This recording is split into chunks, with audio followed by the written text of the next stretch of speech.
Hello everyone, welcome you Easy Math, a YouTube channel of conceptual learning of mathematics for class 9 and 10. तो जो कल हम लोगों का चैप्टर चल रहा था सर्किल्स, वो सर्किल्स की आज दूसरी क्लास है यानी पार्ट 2 सर्किल का मैं आज आपके साथ शेयर करूंगा।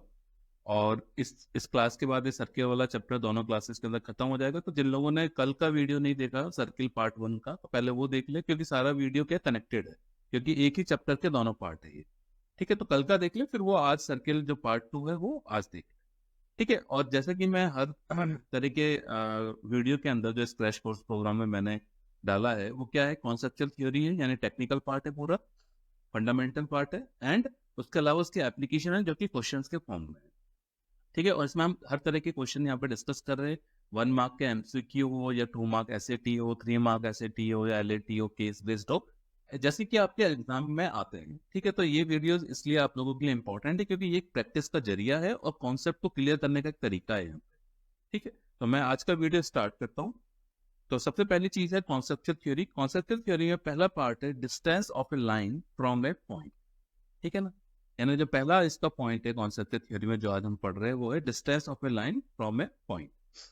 तो किसी भी लाइन का एक पॉइंट बी है, उससे जो ये डिस्टेंस है, ये डिस्टेंस बेसिकली क्या होता है, इसको हम बोलते हैं ये लाइन सेगमेंट है डिफरेंट डिफरेंट। जैसे इस डायग्राम में मैंने दिखा रखा है PL1 है लाइन सेगमेंट है, PL2 है लाइन सेगमेंट है। ठीक है, लाइक दिस। लेकिन जो डिस्टेंस होती है किसी भी पॉइंट की इस लाइन ए बी से होती है, वो उसकी परपेंडिकुलर डिस्टेंस होती है, यानी मिनिमम डिस्टेंस होती है, इट विल बी परपेंडिकुलर। तो यहाँ पे जैसे PM जो है एक परपेंडिकुलर है, वही इसकी डिस्टेंस को शो करता है जो कि 90 डिग्री एंगल के ऊपर होगा। ठीक है, मैंने ये कल भी बताया था, जब आप किसी भी पॉइंट से किसी एक लाइन की डिस्टेंस की बात करते हैं तो वो उसकी मिनिमम क्वांटिटी होती है, यानी मिनिमम डिस्टेंस होती है। जैसे यहाँ पे PL1 भी एक तरीके की डिस्टेंस है, PL2 भी है, PL3 भी है, या PL4 भी है। लेकिन ये डिस्टेंस मिनिमम नहीं होगी, इसलिए हम इसको डिस्टेंस की कैटेगरी में नहीं डालते। यहाँ पे हम इसको PL1 को एक सेगमेंट बोल सकते हैं, PL2 को एक सेगमेंट बोल सकते हैं। लेकिन जब हम डिस्टेंस की बात कर रहे हैं और मिनिमम डिस्टेंस की बात कर रहे हैं तो उसकी बात करते हैं हम PM की। PM क्यों? क्योंकि M पॉइंट के ऊपर वो परपेंडिकुलर है, 90 डिग्री एंगल के साथ है, तो वो एक मिनिमम डिस्टेंस होगी। ठीक है ना, अगर P पॉइंट इसी लाइन के ऊपर है तो इसका मतलब क्या हो जाएगा, P पॉइंट की डिस्टेंस इस लाइन से कितनी हो जाएगी, 0 हो जाएगी। ठीक है, नेक्स्ट पॉइंट पे मूव करते हैं, equal chord and their distances from the centre. ठीक है, लॉन्गेस्ट कॉर्ड क्या होता है वो हमको पता है, एक डायमीटर होता है। किसी सर्किल का लॉन्गेस्ट कॉर्ड होता है वो एक डायमीटर होता है जो कि वो सर्किल के सेंटर से पास होता है। तो अगर डायमीटर की हम डिस्टेंस देखें, डायमीटर भी एक कॉर्ड है, तो सेंटर से डिस्टेंस देखें तो कितनी हो जाएगी डिस्टेंस, 0। राइट, इसी पे बेस्ड है एक थ्योरम जो कि थ्योरम 5 है, क्योंकि थ्योरम 4 तक हम कल के पार्ट में पढ़ चुके थे, हम थ्योरम 5 की बात कर रहे हैं। थ्योरम 5 क्या बोलती है, equal chords of a circle are equidistance from the centre. जैसे यहाँ पे दो कॉर्ड है, ये A और B, AB एक कॉर्ड है, CD एक कॉर्ड है। ठीक है ना, अगर AB इक्वल टू CD है तो डेफिनेटली सेंटर से इनकी डिस्टेंस यानी LO और OM, यानी LO और OM बराबर होगी।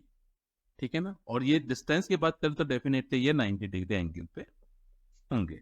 राइट, तो this is one theorem. Next theorem है थ्योरम के ऊपर पहले से पहले एक पॉइंट पढ़ लेते हैं। Congruent arcs of a circle, two arcs of a circle or two arcs of congruent circles are congruent if either of them can be superposed on the other completely। अगर दो आर्क है, ठीक है, एक arc ये है और दूसरे सर्किल का एक आर्क है, अगर ये दोनों एक दूसरे के ऊपर सुपर इम्पोज हो सकते हैं तो दोनों कॉन्ग्रुएंट आर्क कहलाते हैं। राइट, नेक्स्ट है congruent arcs corresponding to congruent chords of a circle। if two chords of a circle are equal then their corresponding arcs are congruent, and conversely if two arcs are congruent then their corresponding chords are equal। Simple सी चीज है, अगर किसी circle की दो cord equal है, ठीक है, ये दो कॉर्ड है, तो इनके जो आर्क हो गए, ये वाला एक आर्क हो गया यानी ABC हो गया, और एक आर्क ये हो गया यानी PQR हो गया। तो ABC और PQR अगर आर्क है, ये कॉन्ग्रुएंट है, तो इसका मतलब AC और PR जो आर्क होंगे वो बराबर होंगे, या AC और PR दो आर्क अगर बराबर है तो एबीसी और पीक्यूआर दोनों आर्क जो है, यानी एसी एंड पीआर दो कॉर्ड बराबर है किसी सर्किल के लिए,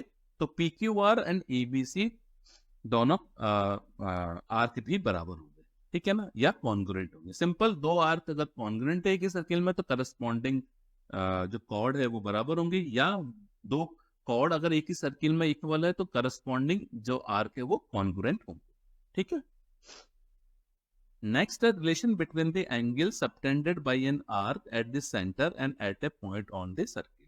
जैसे यहाँ पे ए बी जो है एक आर्क है, ठीक है, तो ए बी जो आर्क है वो एक एंगल सबटेंड कर रहा है पी के ऊपर, एक एंगल सबटेंड कर रहा है ओ के ऊपर। तो इन दोनों के हम रिलेशन की बात कर रहे हैं, यानी एक एंगल तो ये है पी के ऊपर, एक एंगल है ओ के ऊपर। तो इनका रिलेशन क्या होता है वो मैं आपको बताता हूँ। ये हमारे पास थ्योरम है इसके लिए, theorem 6। The angle subtended by an arc at the center is double the angle subtended by it at any point on the remaining part of the circle. This is very very important theorem क्योंकि आपको बहुत काम में आने वाला। तो इसका मतलब क्या हो गया, अगर ये वाला एंगल मेरे पास थीटा 1 है, ये एंगल थीटा 2 है, तो theta 2 equal to twice of theta 1 होता है। कब? जबकि पी क्यू जो एक आर्क है वही आर्क सर्कमफ्रेंस के किसी भी पॉइंट के ऊपर एक एंगल सबटेंड करे और वही आर्क सेंटर के ऊपर सबटेंड करे, सेम आर्क से होना चाहिए सबटेंडेड, ठीक है। तो जो सेंटर पे एंगल बन रहा है वो ट्वाइस ऑफ जो सर्कमफ्रेंस पे एंगल बन रहा है उसके बराबर होगा। एक नोट करके इसमें एक चीज बता रहा हूँ, angle ABC equal to 2 times of reflect angle ABC. But इससे पहले मैं एक चीज बताता हूँ, ये वाला जो एंगल है, मान लो ये एंगल थीटा 1 है, ये एंगल थीटा 2 है, तो थीटा 1 जो होता है बेसिकली वो होता है हाफ ऑफ रिफ्लेक्स थीटा 2, और रिफ्लेक्स थीटा 2 क्या होता है ये हमको पता है, 360 डिग्री माइनस थीटा 2 होता है, तो इसका हाफ होता है, ठीक है। ये the angle theta 1 half of reflex of theta 2 होता है, यानी 360 डिग्री माइनस थीटा 2। अब जो नोट करा रहा हूं मैं वो है, ये एंगल थीटा 1 है, ये अगर थीटा 3 है तो theta 1 equal to 2 of reflex of theta 3, यानी 2 इंटू 360 माइनस थीटा 3 होता है। यानी अगर सेंटर से एक पॉइंट डी है, एक पॉइंट बी है, एक पॉइंट ओ है, यानी जो सेंटर है, तो इनके बीच में थीटा 1 थीटा 2 थीटा 3 में रिलेशन क्या है, तो थीटा 1 जो होता है this equal to half into 360 minus theta 2 होता है, थीटा 1 जो होता है this 2 times of 360 minus theta 3 भी होता है। ये आपके काम में आएंगे क्वेश्चन में, ठीक है। नेक्स्ट थ्योरम है theorem 7, angles in the same segment of a circle are equal. ये भी बहुत इंपॉर्टेंट है, यानी पी क्यू जो है बेसिकली, और इसका जो कॉर्ड पी क्यू कॉर्ड है और उसका जो पी ओ क्यू समझ लीजिए, एक तरीके पी ओ तो ऊपर लिख दिया हमने, पी ओ आर समझ लीजिए, ये इसका बेसिकली क्या है, एक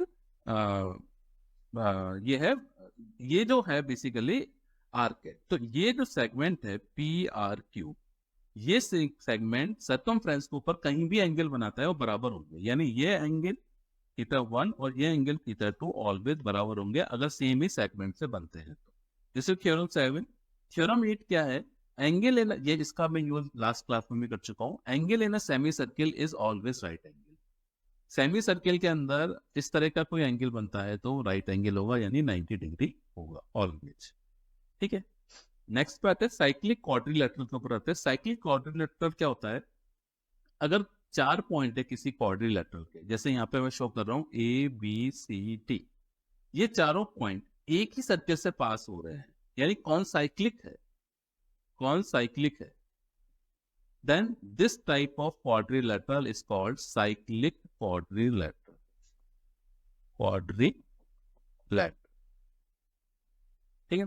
अगर 4 पॉइंट क्वाड्रिलेटरल के एक ही सर्किल से पास ऑन हो रहे हैं तो ये, यानी कौन साइक्लिक है, तो ये जो क्वाड्रिलेटरल है इसको हम क्या बोलेंगे, साइक्लिक क्वाड्रिलेटरल। अब इसकी प्रॉपर्टी पे रहते हैं, यानी थ्योरम के ऊपर। तो इसमें है थ्योरम 9।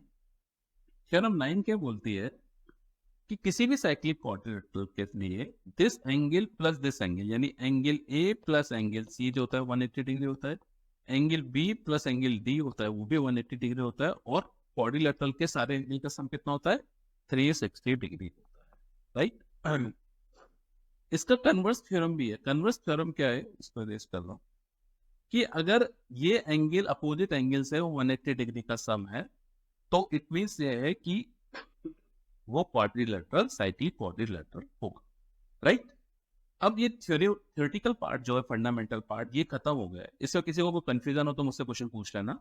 अब मैं आता हूँ क्वेश्चन के ऊपर, यानी इसकी एप्लीकेशन, जो कि बहुत इंपॉर्टेंट है। फिर अगेन 4 कैटेगरी में बात करें, MCQ 1 mark, short answer type 2 mark, short answer type 3 mark and long answer type 5 mark, right. तो पहला क्वेश्चन लेते हैं एमसीक्यू 1 मार्क में। In the following figure if angle AOC equal to 110 degree, ये 110 degree दे रखा है, then the value of angle D and angle B क्या हो। D तो मुझे पता है, आपकी थ्योरम से क्या हो जाएगा, जो सर्कमफ्रेंस के ऊपर एंगल बनता है वो एंगल O का हाफ हो जाता है, यानी जो सेंटर पे एंगल बनता है, यानी 110 degree upon 2, it means 55 degree answer आएगा, ठीक है। दूसरा एंगल पूछा है इन्होंने, एंगल B, राइट। तो ये एक साइक्लिक क्वाड्रिलेटरल है, क्योंकि ABCD चारों पॉइंट है, कौन साइक्लिक है, तो इसका मतलब क्या हो गया, angle B plus angle D equal to कितना हो जाएगा, 180 डिग्री। और एंगल B कितना है वो हमको फाइंड आउट करना है। एंगल D अब मैंने बताया ये 55 डिग्री है, तो आपके पास एंगल B आ जाएगा 180 माइनस 55 यानी 125 डिग्री। तो करेक्ट आंसर हो जाएगा ऑप्शन E। चेक कर लेते हैं, इसको इरेज कर रहा हूँ, सेम है ना, साइक्लिक क्वाड्रिलेटरल की थ्योरम लगा के हम आंसर फाइंड आउट कर सकते हैं। नेक्स्ट क्वेश्चन पे मूव करते हैं 2 मार्क्स में। 2 circles with centres C and D intersect at A and B। Okay, जैसे एक सर्कल ये है, ठीक है, दूसरा सर्कल ये पॉइंट है, ये B पॉइंट है, इसके ऊपर इंटरसेक्ट कर दे। इसका सेंटर C है, इसका मतलब ये वाला सेंटर है D, C एंड D, ये यहाँ पे इस तरीके से, ठीक है, C और D। If angle ACB equal to 60 degree, ये वाला एंगल जो है 60 डिग्री, ठीक है। इसके अंदर देखिए, मैं ट्राइंगल, आपके यहाँ पे 2 ट्राइंगल हो गए, मैं इसको मिला देता हूँ डॉटेड लाइन से। तो आप बात कर रहे हैं triangle ACB and triangle sorry ADB। In triangle के अंदर AC इक्वल टू AD है, क्यों, क्योंकि दोनों रेडियस है। सिमिलर वे में BC इक्वल टू BD है, क्योंकि दोनों रेडियस है। और AB इक्वल टू AB है, दोनों कॉमन है। तो ऐसे ऐसे हम ये बोल सकते हैं triangle ACB is congruent to triangle ADB, right. And in that case हम ये बोल सकते हैं CPCT से angle C equal to angle D equal to 60 degree, जो कि हमको निकालना है। तो करेक्ट आंसर हो जाएगा A। CPCT मतलब corresponding part of congruent triangle, right. Solution check करते हैं, ठीक है, इस CPCT से हमने फाइंड आउट किया। नेक्स्ट क्वेश्चन पे मूव करते हैं। क्वेश्चन नंबर 3 है 1 मार्क में। In the given figure OA and OB are respectively perpendiculars, OA and OB, right, to chord CD and EF of a circle whose center is O, ठीक है। If OA equal to OB, OA और OB बराबर है, ठीक है। आपको question दे रखा है, पहली बात OA परपेंडिकुलर है CD के, OB परपेंडिकुलर है EF के। अगर इस इक्वेशन इसको हम फॉलो करेंगे तो हम ये लिख सकते हैं OA इक्वल टू OB, ये दे भी रखा है, क्योंकि हम थ्योरम से भी इसको फाइंड आउट कर सकते हैं। क्योंकि हमको पता है अगर कॉर्ड CD और EF से जो इक्वी डिस्टेंस पे जो पॉइंट होते हैं वो 90 डिग्री का एंगल बनाते हैं वहां पे, ठीक है ना। और हम इससे ये भी लिख सकते हैं कि CD इक्वल टू EF होगा, इट मीन्स कि दोनों कॉर्ड इक्वल होगी, ठीक है। CD इक्वल टू EF होगा, क्योंकि ये थ्योरम है हमारे पास, chords equidistance from the centre of a circle are equal in the length. Centre से अगर इक्वल डिस्टेंस पे 2 कॉर्ड तो दोनों लेंथ पे इक्वल होगी। तो मैं इससे मैं ऐसे लिख सकता हूं R फॉर CD इक्वल टू R फॉर EF, और CD का आर्क जो है उसको मैं ऐसे लिख सकता हूं, दोनों तरफ से मैं माइनस कर रहा हूं CD माइनस ED, इधर से भी माइनस कर रहा हूं R of EF minus ED, right. CD minus ED, अगर आर्क में आप देखेंगे CD माइनस ED तो हमारे पास क्या बचेगा, आर्क CE बचेगा equal to R EF minus ED, EF minus ED, तो यहाँ पे बचेगा R DF, करेक्ट आंसर हो गया ये ऑप्शन। सिंपल है, चेक कर लेते हैं। सेम उसी तरीके से किया है, ये हमारे पास आंसर आ। नेक्स्ट क्वेश्चन है क्वेश्चन नंबर 4, 1 मार्क में।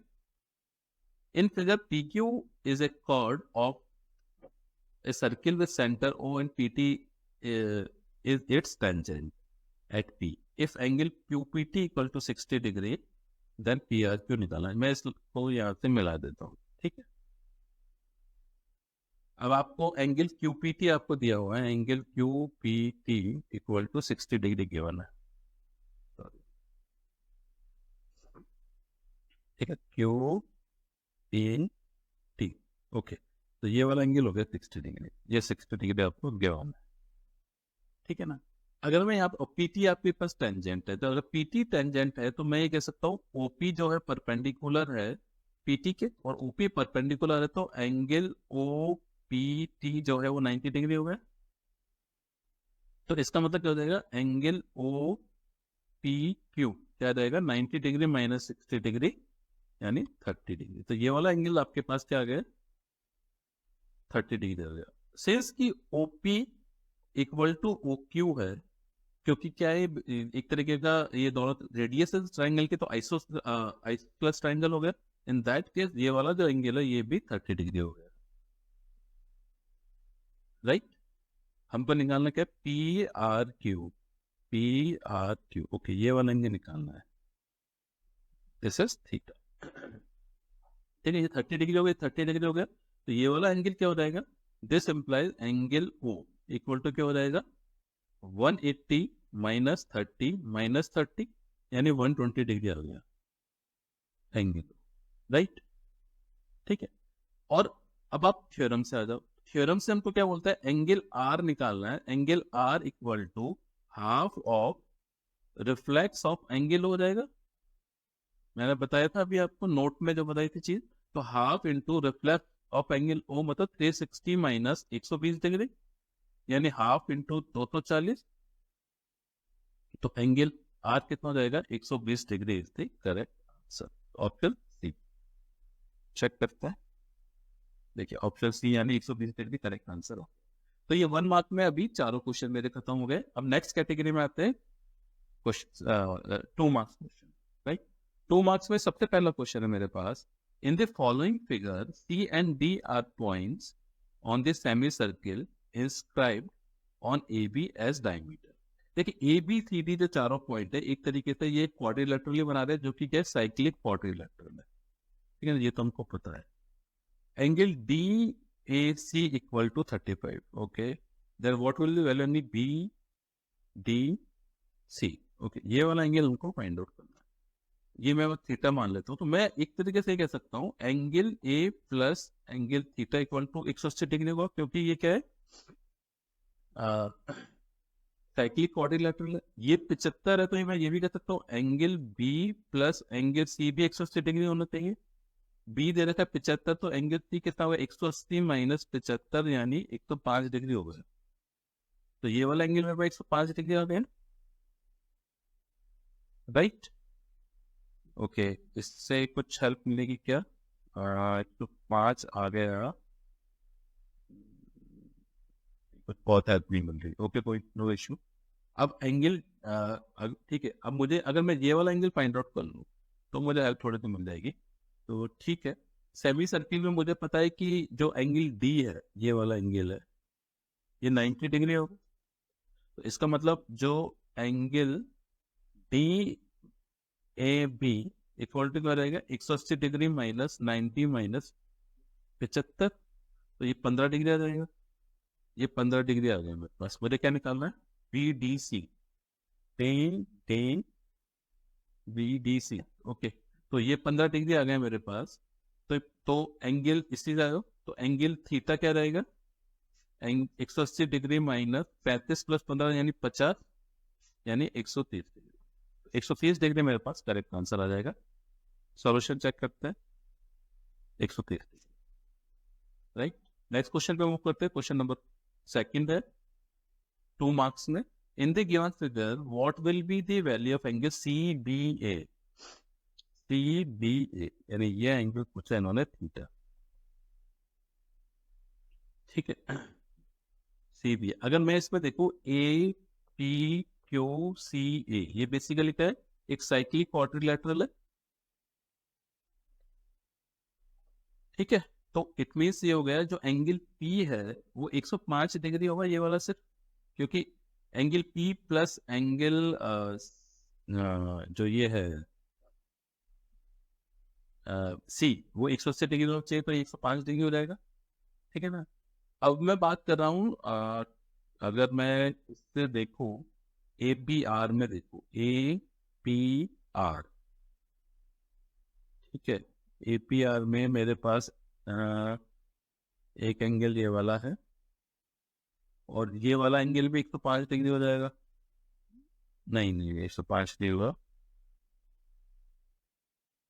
ए पी आर में अगर मैं बात करूं तो आई कैन से, देखो लिखते हैं ट्राइंगल ए पी आर में, angle A P R plus angle A R P plus angle R A P equal to 180 degree, right. A P R तो हमारे पास है 105 डिग्री, ठीक है, और एंगल ए आर पी कितना है, ए R P, A R P this one, ये angle कितना आएगा बताइए। एंगल ए आर पी आएगा मेरे पास 30 डिग्री। ठीक है, ये कैसा है वो मैं आपको भी समझाता हूँ, एक सेकंड रुकिए। Angle A R P,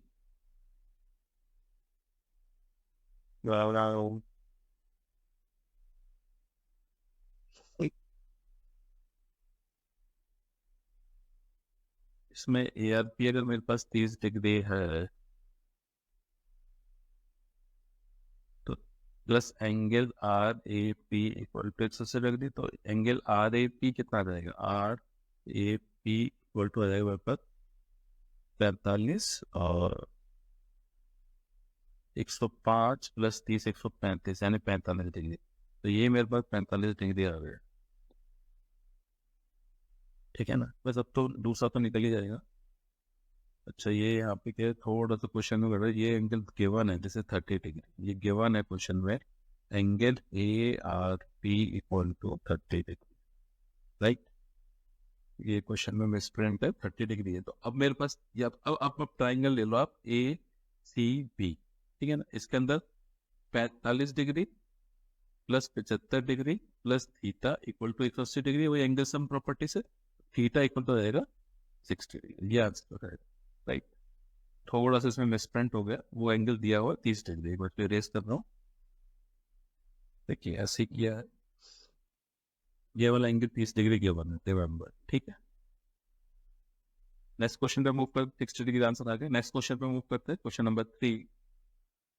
question 3 है, in the given figure A B C D are 4 points of a circle, AC and BD intersect at point E such that PEC angle 130 degree दे रहा है, ECD 120 degree दे रहा है, ठीक है ना।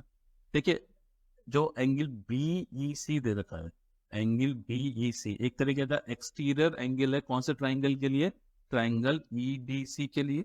और ट्राइंगल प्रॉपर्टी से क्या होता है कि जो एक्सटीरियर एंगल होता है ये थीटा, ये सम होता है थीटा 1 का प्लस थीटा 2 का, ठीक है ना, अपोजिट साइड के इंटरनल एंगल का। तो angle BEC equal to 130 degree equal to 20 degree plus angle EDC कर सकता हूँ। तो इस मतलब एंगल EDC कितना आ गया मेरे पास, 110 डिग्री, राइट, यानी ये वाला 110 आ गया।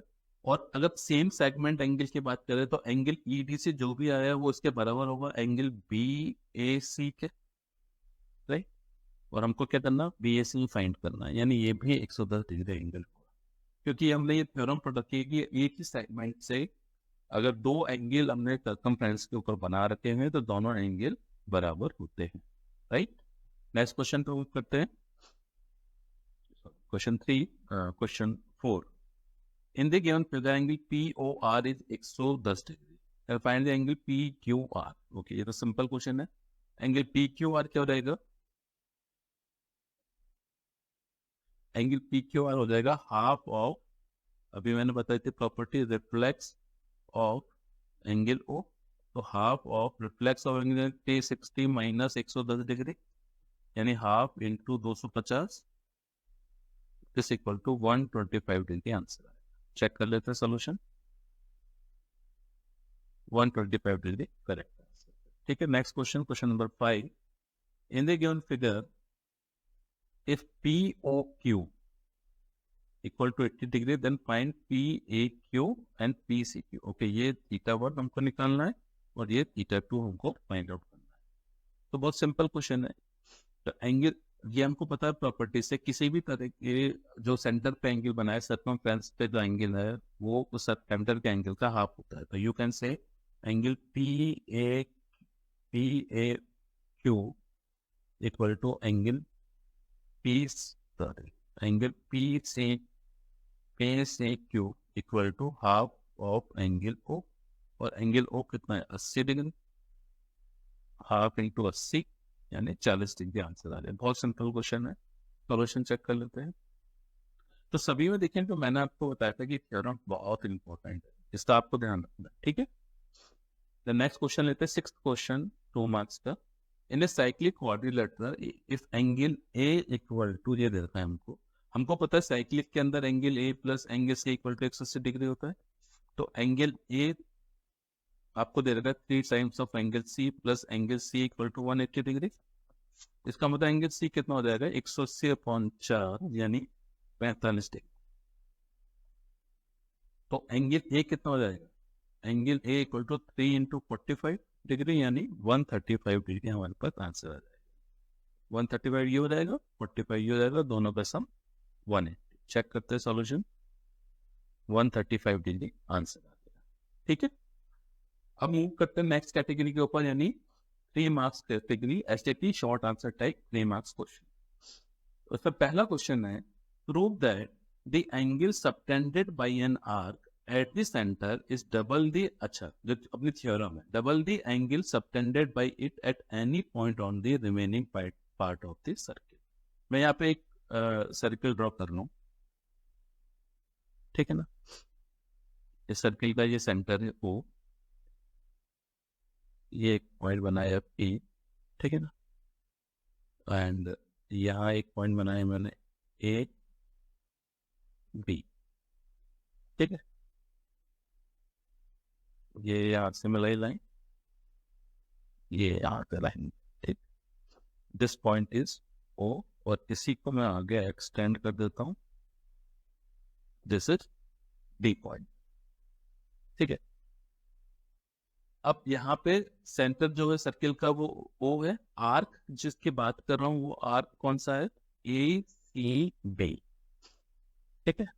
ये वाला पॉइंट मैं C मान लेता हूँ, ACB, इस आर्क की बात कर रहा हूँ, ठीक।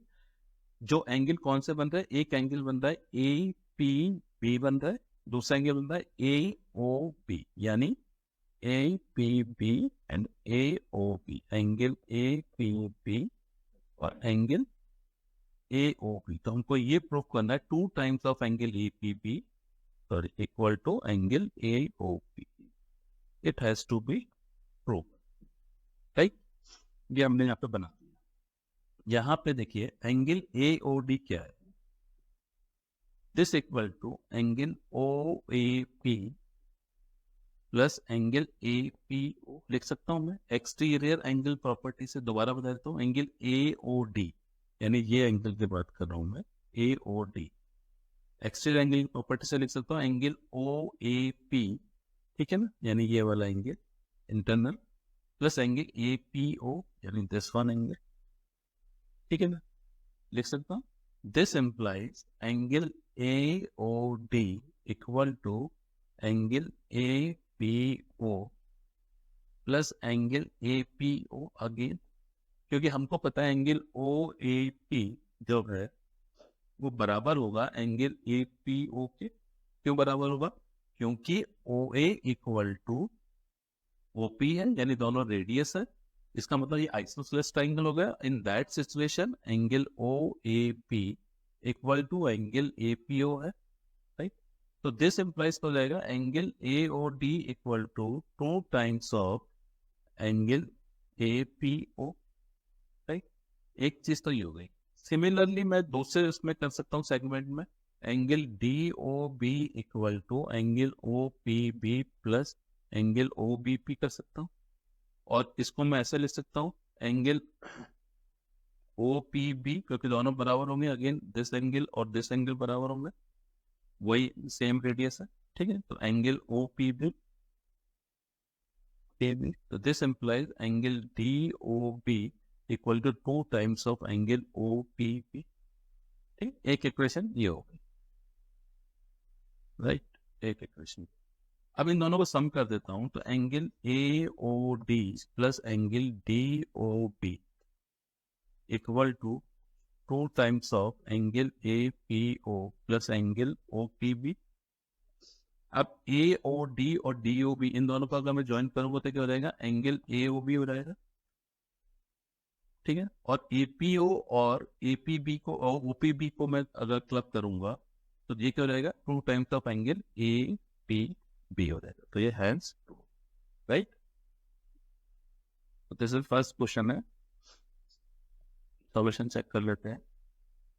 देखिए सिमिलर तरीके से किया है, वही दो इक्वेशन बनाई है, एक इक्वेशन ये है मतलब second equation, and first equation this one है, ज्यादा नहीं का नंबर, फर्स्ट है, इन दोनों को ऐड कर दिए, आंसर हो जाएगा। नेक्स्ट क्वेश्चन है 2 मार्क का 3 मार्क का सेकंड क्वेश्चन है। In the given figure AB is a chord equal to the radius of the given circle, okay, तो विथ सेंटर O, ठीक है। तो इसका मतलब ये हो गया OA इक्वल टू OB, क्योंकि दोनों रेडियस है, इक्वल टू AB भी दे रखा है, गुड, ठीक है ना, तीनों बराबर दे रखा है, यानी ये तीनों एंगल बराबर हो गए, कितना हो जाएंगे तीनों एंगल, 60 डिग्री, ये भी 60 डिग्री, ये भी 60 डिग्री, ये 60 डिग्री है, तो ये ए एंगल का हो जाएगा, एंगल ए 120 डिग्री हो जाएगा, क्योंकि दोनों का सम क्या होगा, 180 डिग्री होना चाहिए, तो एंगल ए क्या हो जाएगा, 120 डिग्री हो जाएगा, right. Find the values of A and B निकाला, तो ए की वैल्यू तो अपनी निकल गई 120 डिग्री, ठीक है। अब हमको ये पता है कि angle subtended by an arc at the centre is twice at the circumference, तो रिफ्लेक्स एंगल बीसीडी बीओडी, ठीक है, reflex BOD equal to twice of angle BCD लिख सकता हूं मैं, this imply 360 degree minus angle A equal to twice B लिख सकता हूँ, दिस इंप्लाइज 360 माइनस ए कितना, 120 है, 240 डिग्री हो गया, 2b, तो इसका मतलब बी एंगल बी कितना हो जाएगा, 120 डिग्री, तो ए और बी दोनों ही 120 डिग्री हो, राइट, चेक कर लेते हैं, ये भी 120 डिग्री, ए भी 120 डिग्री, राइट। नेक्स्ट क्वेश्चन पे मूव करते हैं, क्वेश्चन 3 है, सॉरी क्वेश्चन 3 है 3 मार्क्स के अंदर, in the given figure find out the value of x minus Y. देखिए साइक्लिक क्वाड्रिलेटरल, तो बस बहुत सिंपल सा है, यानी angle A plus angle C equal to 180 degree, तो पहले इसमें फोकस कर लेते हैं, यानी 2x plus 4 plus 4y minus 4 equal to 180 degree, this implies 2x plus 4y, 4 तो कट गए दोनों, ठीक है, equal to 180 degree, this implies x plus y equal to 90 degree, तो एक इक्वेशन तो यह,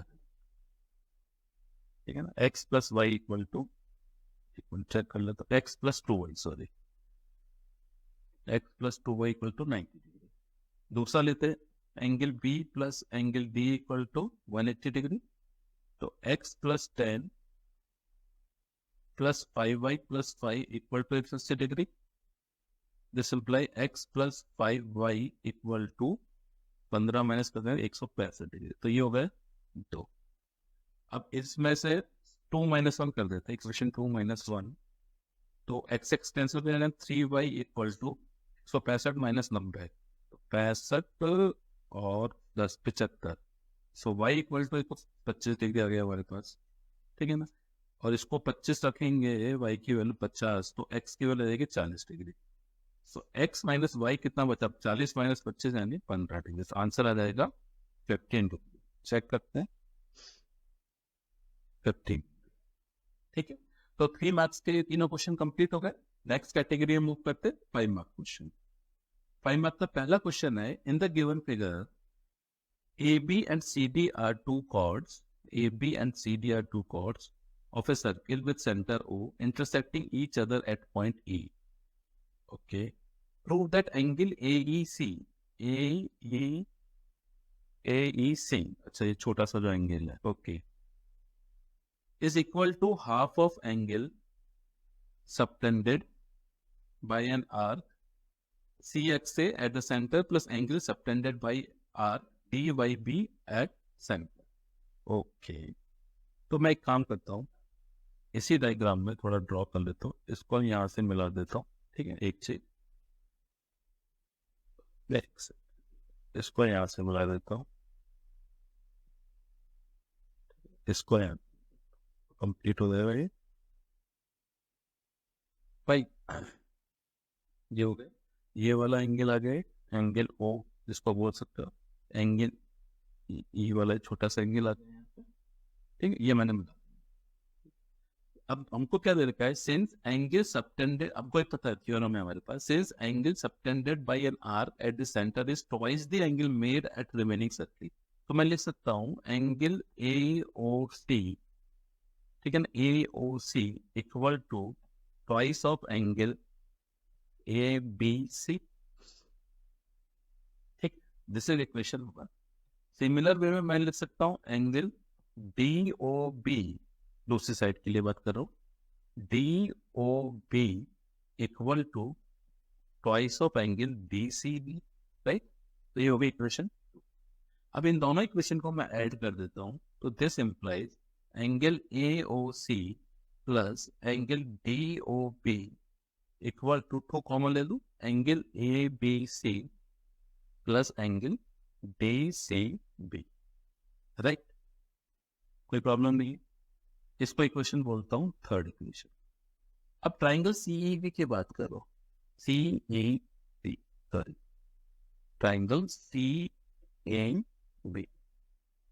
ठीक है, ट्राइंगल CEB में एक्सटीरियर एंगल प्रॉपर्टी से हम ये जानते हैं और हम ये लिख सकते हैं ना कि जो एक्सटर्नल एंगल होता है, यानी एक्सटर्नल एंगल AEC, वो दो अपोजिट इंटीरियर एंगल का सम होता है। इसको मैं लिखता हूं angle AEC equal to angle ECB, diagram देखिए, plus angle CBE, right, this implies angle AAC equal to angle A जो ECB है उसको मैं एंगल DCB भी लिख सकता हूँ, एक ही बात है, DCB प्लस एंगल ABC, ये इक्वेशन 4 हो गई।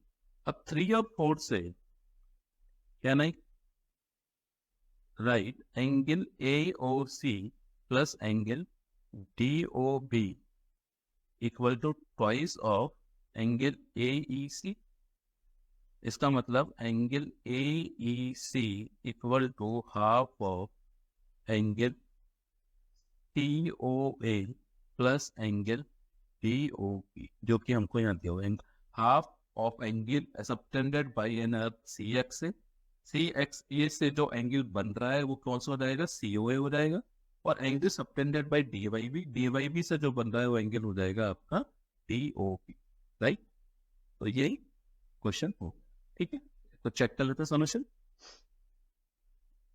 ये सेम डायग्राम मैंने बनाया था, ये एक इक्वेशन 3 यहाँ निकाल ले एंड 4 इक्वेशन ये निकाल, इन दोनों को क्लब करके फाइनली आंसर के ऊपर पहुंच। नेक्स्ट क्वेश्चन है, सेकंड क्वेश्चन है 5 मार्क में, in the given figure PQ is the diameter of the circuit if angle PQR 65 degree, angle QPT that is find the measure of angle, ये 4 angle आपको find out करना है। तो पहला angle है angle QRP, पहला question angle QRP, ठीक है, सेमी सर्किल है, तो QRP जो एंगल होगा, ये वाला एंगल, ये क्या हो जाएगा, 90 डिग्री हो जाएगा, हमको पता है सेमी सर्किल थ्योरम से, तो पहला तो हो गया आपका क्वेश्चन ये। दूसरा है आपको एंगल PRS निकालना है। अब हम बात करते हैं ट्राइंगल PQR की, triangle PQR angle sum property से देखिए, PQR के अंदर आप ये लिख सकते हैं एंगल RPQ, क्या बचेगा, दोनों को माइनस कर देते हैं 180 में से, 180 डिग्री माइनस 90 माइनस 65, तो ये आपके पास बचेगा 25 डिग्री। और यहाँ दूसरी चीज है एंगल QPS, ठीक है ना, एंगल QPS, ये आपको क्या दे रखा है, QPS यानी 25 प्लस 25 दोनों को जोड़ दो तो ये 50 डिग्री हो जाएगा। तो ये वाला एंगल आपका 25 आ गया, ठीक है, इन दोनों को जोड़ के ये 50 डिग्री आ गया। अब जो PQRS है, PQRS जो है वो बेसिकली क्या है, एक साइक्लिक RS, साइक्लिक क्वाड्रिलेटरल है। आपको एंगल PRS निकालना है, PRS यानी ये वाला एंगल आपको निकालना है, ये let's say it is theta. तो मैं ये लिख सकता हूं angle P plus angle R इस PQRS में 180 डिग्री होगा, और एंगल P कितना हो गया, 50 डिग्री हो गया। तो 50 plus theta plus 90 degree equal to 180 degree. This imply theta equal to क्या रहेगा, 40 डिग्री। तो ये वाला जो एंगल है ये कितना आ गया, 40 डिग्री आ गया, ठीक है। ये दूसरा पार्ट हो गया। तीसरा है एंगल PSR, PSR तो ये 40 आ गया, तो एंगल सम प्रॉपर्टी से चला जाए। तो तीसरे पार्ट के लिए angle S, angle PSR equal to 180 degree minus 25 degree minus 40 degree, तो ये आ जाएगा आपको 115 डिग्री। तो ये हो गया आपके पास थर्ड पार्ट हो गया, फर्स्ट सेकंड थर्ड। अब है एंगल PQT, PQT यानी दिस, राइट, ये एंगल आपको पता फाइंड आउट करना है, ठीक है ना।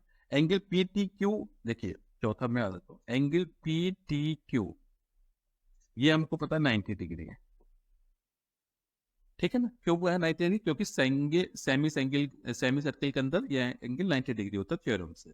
तो अब मैं बात करता हूँ ट्राइंगल PTQ की, तो उसमें मैं ले सकता हूँ 90 degree plus 90 degree plus 60 degree plus ये एंगल मान लेता हूँ जो ऊपर निकाला है theta 2, theta 2 equal to 180 degree. तो थीटा 2 इक्वल टू आ गया 180 डिग्री माइनस 150 डिग्री यानी 30 डिग्री। तो एंगल PQ2 क्या आ गया, PQT 30 डिग्री, राइट। तो ये चारों एंगल आ गए, पहला एंगल आ गया 90, दूसरा आ गया 40, ये 90 आ गया, ये 40 आ गया, नहीं ये वाला PRS 40 आ गया, और एंगल PSR आ गया आपके पास 115, और ये आ गया आपके पास अगेन 30 डिग्री। चेक करते हैं सॉल्यूशन। देखिए हाँ, पहला 90 डिग्री आ गया, दूसरा 40 आ गया, ठीक है, तीसरा 115 आ गया, देन 30 आ गया। ओके, तो ये दूसरा क्वेश्चन हो गया 5 मार्क में। इसी तरह के क्वेश्चन एग्जाम में आते हैं, ठीक है। नेक्स्ट पे बढ़ते हैं। ओके, तो ये खत्म हो गया। तो सर्किल पार्ट 2 वीडियो भी खत्म हो गया, इसमें मैंने जो आपको कराना था सारी चीजें कवर कर ली है, ठीक है। अब आप पार्ट 1 पार्ट 2 दोनों को मिला के प्रैक्टिस कीजिए, और उसकी जितनी भी प्रैक्टिस कर सकते हैं, क्योंकि एग्जाम में इसके बाहर कुछ भी नहीं जाना है, ठीक है, यही फाइनल। तो इसके ऊपर पूरा फोकस कीजिए, आपका अच्छा कवर हो जाएगा, ठीक है। तो जिन स्टूडेंट्स ने दोनों पार्ट नहीं देखे, पार्ट देख लीजिए। नेक्स्ट क्लास में मैं सरफेस एरिया एंड वॉल्यूम वाले चैप्टर के साथ आपके साथ मिलता हूँ। Okay, thank you very much.